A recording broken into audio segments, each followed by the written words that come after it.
المهم هي كلمة اخترتها عشان هي كلمة بنقولها كل يوم في كل المواقف. وانا اصلا اغلب مواقفي وكلامي في اليوم بيبقى عباره عن كوره، لان انا زي ناس كتير كوره بالنسبه لي مش مجرد لعب، لا ده اسلوب حياه، واكتر حاجه بعملها وانا مستمتع.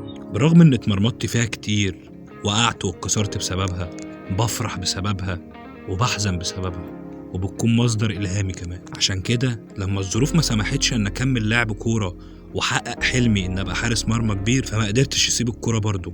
عشان كده عملت برنامج وسميته المهم هي قصص الشعوب ترويها أقدام الموهوبين. عشان نوصل لأن يكون عندنا أكتر من 100,000 متابع على يوتيوب، فدي كانت رحلة طويلة وصعبة جدا. شيء بالسائل مش حاجة مجاني. سعيد الحظ رقم 100,000 يتفضل. هنا في كفر الدوار مفيش عندنا استوديوهات نقدر نسجل فيها، ولو حتى فيه فانت عايز فلوس كتير قوي عشان تقدر تسجل، فكان لازم تتصرف. كلمت ابن عمي أحمد أبو زيد مدرس رياضة هو، وطلبت منه الدرس بتاعه أصور فيه.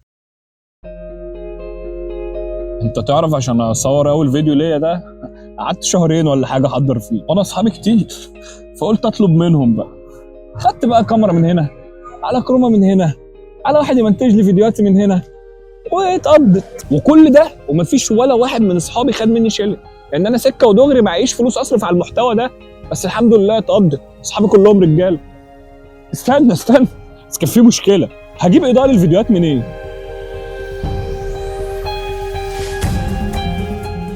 وساعتها كلمت أوزا صاحبي وقلت له ان احنا عايزين نعمل اضاءة بأقل التكاليف، ورحنا جايبين جرادل مخلل وقفلناها في فويل من جوه، ووصلنا لها كهرباء ودهناها اسود، وركبنا لمبتين، وتصورنا الصورتين اللزاز دولت كبوستر ودعاية للبرنامج. واخويا خطاب برضه عمل لهم ديزاينين رايقين كده ومرضاش ياخد مني فلوس برضه. وخلاص بدأ المهم. في البداية المشاهدات كانت عالية قوي، وبعد فترة بدأت تنزل خالص، محدش مهتم. الشقه اللي انا كنت بصور فيها اتأجرت.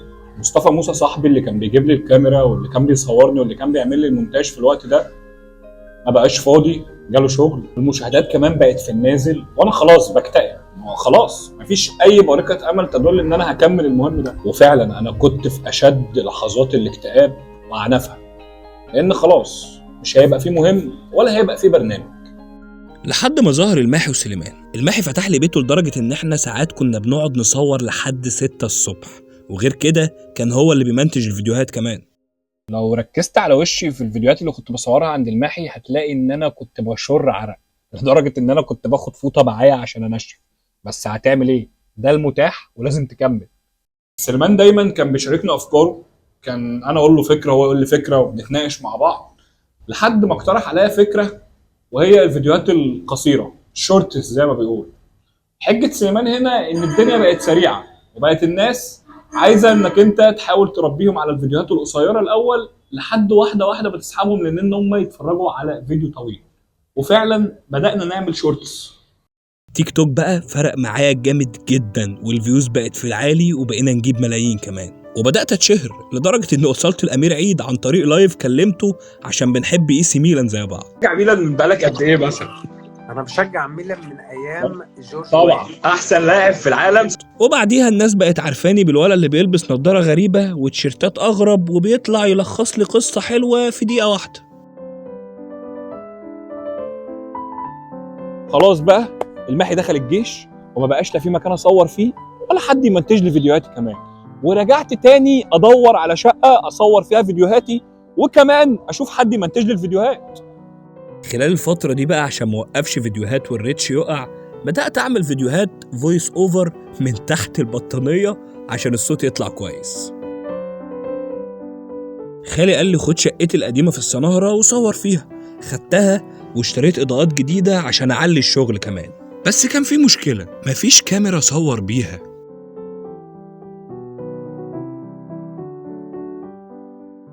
يوسف بقى معرفة قديمة، ولما الدنيا دايت في وشي مش لاقي كاميرا، وعشان أأجر كاميرا أصلا هدفع كتير قوي، كلمت يوسف وقلت مننا وهيمشي الدنيا معاه في الفلوس. وبصراحه عشمي في يوسف كان في محله، وبقيت اخد منه الكاميرا كل تصوير اصور وارجعها له، وهو ما بياخدش مني فلوس برضه. انت حبيبي يا عم. كده المكان موجود والكاميرا موجودة، بس مفيش جهاز ولا في حد يعمل لي مونتاج. وهنا بقى ظهر علي صاحبي من زمان، وكان نفسه يساعدني بأي طريقة. انا دايما مؤمن بحموده ومؤمن بشغله، ودايما كنت اقول له حموده حوش فلوس عشان تجيب جهاز كويس تعمل عليه مونتاج، ولحد ما تجيب الجهاز بتاعك ده انا هعمل لك المونتاج عندك، انا هم الجهاز ولا انا هعمل المونتاج. علي بقى اتعلم بسرعه جدا وما خذلنيش، وبقى بيطور نفسه لدرجه ان احنا بقينا نطلع الفيديوهات بكواليتي اعلى شويه من اللي فات. المشاهدات بقت بتعلى، وبقينا نجيب ملايين الملايين في شورتس اليوتيوب. وكمان الفيديوهات الطويلة اللي بحب أعملها بقت بتيجي مع الناس ومشيت، لحد ما الحمد لله وصلنا لأكتر من 160 ألف مشترك على يوتيوب، وجالنا الدرع ده.